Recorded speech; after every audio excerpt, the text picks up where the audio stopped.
Hi guys, welcome back to the channel. I am Ted. Today is episode 4 of Reviving Ravel in Lazio, but not for long. Today's generic beverage is Cola X. I'm just trying to read it from afar, which I got from a little earlier. It's about 42p for like a Coke Zero rip-off, 2 litres, pretty banging. So some time has passed since we last met for the Cagliari game. We lost 2 on the bounce for the first time this season, actually, ignoring friendlies and Serie A back-to-back. We got smashed by Inter 5-1. Ciro Immobile got on the score sheet for us, but that was about it. Just terrible all round. Against Marseille, a heavily rotated side, lost 2-1. Then we won 3 on the bounce. We got a 2-0 against Spal, 2-1 twice in a row, against Genoa and Torino. Then lost 1-0 against Sassuolo, which was quite tight, but they just made one decent chance to score. We didn't really create much. And then we just drew in a friendly against KN. I don't know what you want to call him really, but don't care, it was a friendly. Ravel actually missed a couple of games, but was back for this game against Genoa, which we won 2-1. He actually got an assist despite carrying a little bit of an injury, laying it off for Luis Alberto. And the next underwhelming highlight is a penalty against KN, where he scored from the penalty spot. I'm showing this because these are the only 2 highlights since we last met for Ravel Morrison. So all that together does leave Lazio 4th in the league, only 4 points behind Inter despite the drubbing by them, and a couple points ahead of Milan, but a little gap forming between Fiorentina, Torino and the like. Napoli well down in 8th and 25 points, so 10 off the pace of 4th, which isn't really good enough by their standards. But like I said, this is actually the last time you're going to see Lazio, at least with us managing, unless he comes back, because Ravel has gone. There's fireworks tonight, I don't know if you can hear that. Ravel has gone. The number of clubs came in for him, the 2 Sheffield clubs that did come in. Feyenoord, unfortunately, did not. And then I think it was Lille came in with a loan offer from the French First Division League A.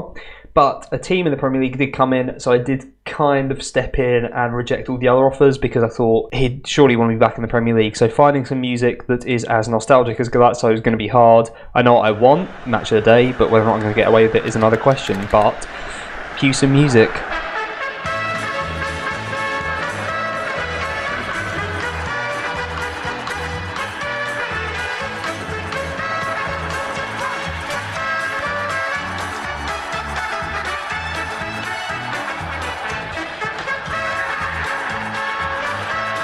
But here we are, home of the Eagles. Hopefully that little speed up was good. We'll see in the edit. Play the match of the day music in my head. I guess we'll see. But we do join Crystal Palace. Ravel Morrison is there right now. I think I showed him during the thing. If not, then here he is.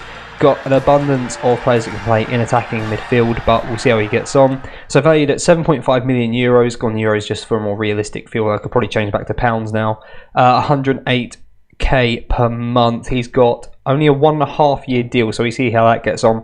I do need to go and change all of the responsibilities, go to the director of football and all that. But yes, with Lazio, did pretty well actually. 16 appearances, 3 goals, 3 assists in the league, and then 3 goals and 3 assists in 6 Europa League games. Not really to be sniffed at. So I need to go and change all the staff responsibilities off camera, but first and foremost is going to be getting a tactic sorted for our game tomorrow against Southampton. Okay, in terms of starting 11, I think this is what I'm going for. I need to look at the transfer Crystal Palace have made recently, and hopefully we'll actually get to tomorrow without losing anyone else, because I can see that Wilf Zaha is wanted, for example. But we are going with Guaita in goal, who I can't say I've heard of, but a sweeper keeper. We're going to be going with Van Arnholt, Kouyaté, Tompkins and Wan-Bissaka at the back, purely because Scott Dan and Mamadou Sakho are both injured. Kouyaté seems to be better than Riedewald in that position, so I figure that's good. Quite like having 2 large centre-backs. Gone for MacArthur and Milivojevic, I think it's pronounced, in the middle. Milivojevic likes to be more of a defensive mid. Obviously, he's pretty good on the ball, actually. Tackling 16, passing 12, technique 13, work rate 16, vision 14. He'd actually be pretty good, I think, as a deep line playmaker, but I don't want to get too many of those on the same patch of grass, basically. Pretty tricky wingers, so we got Zaha still here on the left as an inside forward attack, Townsend as a right winger on support. Morrison is going to carry on as a trequartista, and then Benteke, who is currently not even registered, is up front as an advanced forward. I quite like playing people who want to be target man as advanced forward because it still doesn't take away from their target man sort of ability, in my opinion. Obviously his work rate isn't particularly high, his work off the ball isn't great, but I feel like he'd be wasted as a target man because our wingers have been told to play wide if I bring up the instructions. So we're going slightly more direct, run at defence, be more expressive, higher tempo, extremely wide. So with that, I'm hoping that these sort of wide players will actually end up cutting in quite a lot despite being wingers. And I think as a target man on support, he'd probably be left too far back. I kind of want him to be in the box for any kind of cutbacks and stuff like that. And obviously, you can see that as well with the wing back on attack and wing back on support. So we've got a lot going on this left-hand side attacking. I know that leaves you incredibly open defensively, but I think that's our strongest area, so we might as well make the most of it. In transition, very much similar or the same to Lazio. Take short kicks, give it to the back guys, just distribute it quickly, but then we're counter-pressing and countering because we are going for a higher tempo. It's sort of like a gegenpress, but probably not. Then defensively, we are defending narrower, high defensive line, high line of engagement, more urgent, and prevent short goalkeeper distribution because we've got some larger lads here. MacArthur aside, I believe, 5'10", so yeah, maybe not. I don't even know Milivojevic. I just assume he's massive. 6 foot is fine. We might as well try and make the most of that and get some counters out from the centre-backs out to the wings. I think that should be how it works anyway. No one out really, but in terms of ins, yeah, we got this Guaita guy. So all these top 4 were bought before the game actually released. So Guaita, Kouyaté, Maya, and Ayew on loan, which I don't know if that had actually happened. I don't feel like that's something I knew about, but apparently it has. And then Ravel Morrison's come in for a free transfer. And yes, I'm that guy that leaves out Max Meyer for MacArthur and Morrison. No apologies there. I guess something I didn't particularly cover immediately. I'm sort of flitting around here. I've never done this sort of save before, as I've said. We are currently in 16th place. We are 5 points clear of the drop zone. Fulham and Cardiff sort of entrenched in there. Definitely Cardiff. A win could take us as high as something like 11th. I think Steve Parish wants us to finish mid-table, so that's going to be interesting. So my manager might not last long, but Ravel should last a little bit here anyway. Kind of interesting form as well. First 3 games of the season, all wins. Since then, has just been kind of dire, to be honest, until the last 4 games in the league unbeaten, including draw against Man City, but beating Fulham. In terms of Big Rav, or Little Rav, seeing he's 5'9", he is meant to be a rotation player, but obviously he'll be a key player under us, but we'll pretend that he's a rotation for money purposes. Well, the first piece of news is that the game has lied to me. I could not register Christian Benteke before the next match. I'll try that again after. So I had to go for Connor Wickham up front, which is something I really didn't want to do. Have at least from first viewing 2 ex-London players in the starting lineup. Bit of a nightmare. But we are playing Southampton at St Mary's. They've got McCarthy in goal, Bertrand, Stevens, Vestergaard and Cedric at the back. Redmond, Holberg, don't know how that's said. Ward-Prowse, Stephen Davis in the middle, Gabbiadini and Charlie Austin up top. It's nice to actually come into the side as a team that's in form. 4 games without defeat. Unfortunately, not knowing about how the team is going to play or anything, I do have to have the match stats up just for a few games until I get my bearings a bit and see what's going right and what's going wrong. I got rid of them towards the sort of halfway point of the Lazio save. I say save. Ravel puts the corner in high. It's a little slow as well, I've noticed. It's quite jumpy as well. Milivojevic has a shot. Could work its way back out to Ravel Morrison here, but we'll see. But yeah, once I see how we're playing, what our issues are, I find it easier just to turn them off, to be honest. Van Arnholt with the corner. I do really need to change all those around, but I don't know who had the header there, but we had a header. Another highlight, our defenders getting nice and wide, which is good. Milivojevic into Ravel seems to be finding some room. Look more like a deep lying forward there, which I quite like. I guess that's the joy of having a trek with Tista. Big ball through, which we do clean up just about, but just hoofing it forward. We are more direct for a reason, because we kind of want to get it to our wingers quite early. So I'm not sure we're going to get the best out of Ravel in this formation, but you can't not use Townsend and Zaha like that. It would just be a complete waste of time. As Southampton with a big ball over the top, our defence are nowhere. This is a long old highlight. I have just changed it from extended to key, but apparently that's not enough. Ravel moving wide though, which is good. Big ball to Wickham, which he knocks down.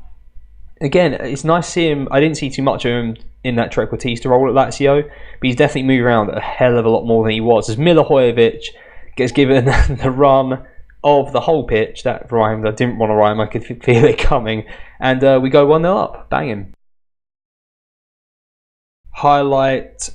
I'm probably going to have to show that, aren't I? I think that's going to be a red. That was a huge challenge. Oh, for f***'s sake. Terrific. So we are down a right back, and in these situations normally I would sacrifice an attacking mid, which I can't do or won't do. I'm yet to decide. I need to figure this out. Hold on. Ta-da! Ravel Morrison moves over to the right hand side, and Andros Townsend gets displaced by Martin Kelly. We do have a highlight. It's probably going to be for Southampton now. I haven't really adjusted to do anything defensive. We're still on balance, still got the same team instructions. Gabbiadini smashes in the equaliser. Is that my fault, or can I still blame Wan-Bissaka? Goal kick. It's going to be interesting to see how we get on without the outlet in attacking mid. You can see that's normally roughly where Ravel Morrison would be, but there was just no one there. But Wickham does get onto the end of a long punt forward and actually smashes it against the post from the edge of the box. So we're still in this game. So 1-1 at half-time. Everyone's happy with the team talk. I've just gone cautious, so hopefully they're a bit more wary about throwing men forwards, and we'll see if we can hold on to a draw, I suppose. Corner for Southampton. Davis whips it in. Austin is there. And there it is, so back onto balance a whole 8 minutes later. Well done me. 25 minutes ago, 2-1 down. We've gone for 1 centre mid, move Ravel back to Trequartista. Punchin's on as a right winger, and Schlupp is on as a left wing back. Not expecting anything out of this really, just highlight filler. Southampton with a free kick. Ward-Prowse whips it in. Stevens, the second bite of the cherry, puts it in. I hate my life. And that should be about that. A 3-1 defeat against Southampton, our first game. Winning 1-0 until Wan-Bissaka got a straight red card, which is incredibly frustrating. Not that we'd seen a huge amount either, but it looked like we'd had like 2 or 3 highlights in a row. We looked like we're pretty solid.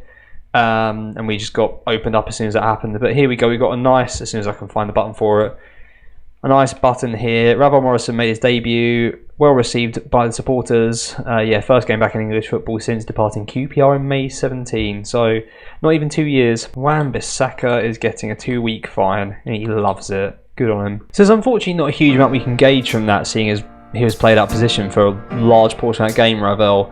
But I do need to sort out the set pieces and figure out where we are next coming back.